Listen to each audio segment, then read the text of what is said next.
ஆதவன் நீங்க முதல்ல குறுக்கிட்டீங்க, அந்த குறுக்கீடலையும் சொல்லிருங்க. இப்ப ஜெகதீஸ்வரன் கேட்கிறாரு இல்லையா, இன்ஃப்ராஸ்ட்ரக்சர்லாம் காலங்காலமா நடக்கிறது தான், ஆனால் இன்னைக்கு பேரிடர் காலத்துல இன்னைக்கு வரைக்கும் தண்ணிக்குள்ள நிக்கிறவங்களை காப்பாத்துறதுக்கான முயற்சிகளை தானே முதல்ல எடுக்கணும்னு கேட்கிறாரு. முதல்ல நான் சகோதரர் பிரசன்னா அவருடைய அதாவது அறிவே இல்லாம பேசிட்டு இருக்கேன் அப்படின்னு சொல்றாரு. மிகப்பெரிய அறிவிக்கீவியா வந்து பிரச்சனை இருக்கலாம், இருந்துட்டு போகட்டும், எனக்கு எந்த ஆச்சரியம். சகோதரர் ஒருத்தர் ரொம்ப மிகப்பெரிய அறிவாளையே சந்தோஷம் தான். ஆனா என்ன அறிவு இல்லைன்னு சொல்றதுக்கு எந்த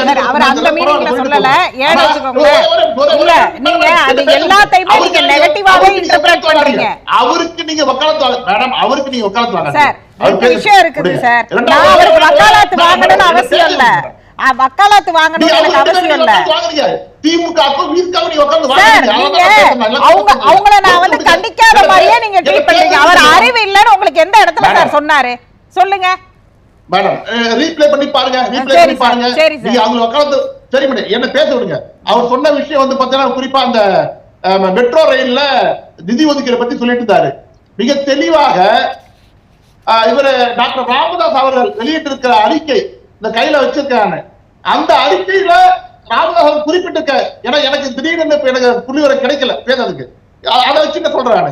அதாவது டாக்டர் ராமதாஸ் சொல்றாரு, இது தொடர்பாக மத்திய தமிழ்நாடு அரசு மொத்தம் 7 முறை கடிதம் எழுதியுள்ளது. முன்னேற்ற திட்ட மதிப்பில் 15 விழுக்காட்டை பங்கு முதலீடாக வழங்க வேண்டும் என்று தமிழக அரசு வலியுறுத்தி வருகின்றது. திட்ட மதிப்பீட்டில் 15 விழுக்காடை பங்கு முதலீடாக வழங்க வேண்டும் என்று மாநில அரசாங்கம் மத்திய அரசை வலியுறுத்தி வருகின்றது. டாக்டர் ராமதாஸ் சொல்றாரு. கேட்கிறதே 15% தான், 61,000 கோடி கேட்கிற சகோதரர் நல்லா கவனிக்க அந்த விஷயத்தை நான் சொன்ன வார்த்தை வேணா நான் இப்ப வேணா திரும்ப சொல்றேன். பங்கு முதலீடுங்கிறது என்ன, பங்கு முதலீடுங்கிறது என்ன, திட்ட முதலீடுங்கிறது என்ன? மத்திய சரி, நீங்க அந்த அறிக்கையை நானே சுட்டி காண்பிச்சிட்டேன் சார், நானே சுட்டி காண்பிச்சிட்டேன் கேட்டேன். ஒத்துக்கிட்டது பேசலாம். சரி ஜெகதீஸ்வரன் நீங்க முடிச்சிருங்க. அவங்க ஒத்துக்கல 10% தான். மத்திய அரசு ஒத்துக்கிட்ட 10%, 10%ல 5% கொடுத்துட்டாங்க. மிஸ்டர்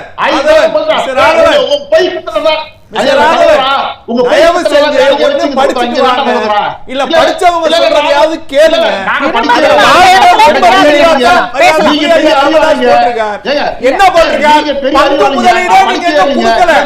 பங்கு முதலீடு கொடுக்கல.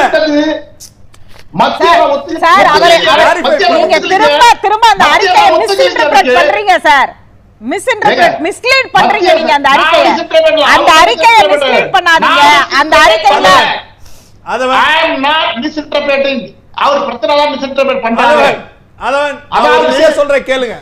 நான் ஒரு விஷயத்தை சொல்றேன் கேட்டுக்குள்ள மக்கள் தெளிவடையல.